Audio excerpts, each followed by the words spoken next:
ரூபாய் ஒவ்வொரு இல்லத்தரசிகளுக்கும் கொடுத்தாக வேண்டிய கட்டாயத்துல விஜய் அவர்கள் இருக்காரு. இலவச பேருந்த ஓட்ட வேண்டிய கட்டாயத்துல விஜய் அவர்கள் இருக்காரு. 6 சிலிண்டர் சூப்பர் 6 அன்னபூர்ணி கொடுக்க வேண்டிய கட்டாயத்துல விஜய் இருக்காரு. வந்த உடனே எல்லா மாடத்தையும் நிறுத்த முடியாது. ஒரு அரசு அமைச்சிருக்கு, அந்த அரசுக்கு மக்கள் எல்லாரும் ஒத்துழைக்கணும். ஏன்னா இது விஜய் அவர்களை பிடிக்குதோ பிடிக்கலையோ, தமிழக வடிவத்தை பிடிக்குதோ பிடிக்கலையோ, அது கொள்கை பிடிக்குதோ பிள்ளையோ, ஒரு கவர்மெண்ட் ஃபார்ம் ஆயிடுச்சுன்னா அந்த கவர்மெண்ட்டுக்கு ஒரு சின்ன அவகாசம் கொடுக்கணும்.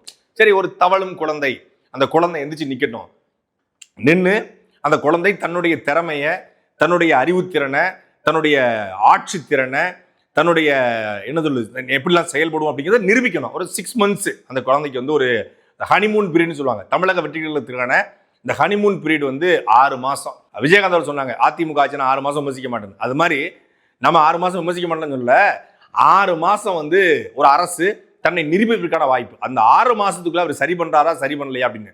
இன்னொன்னு, அதுக்கு அவர் முதல்ல ஆட்சி அமைச்சு வரணும். அமைச்சிருவாரு.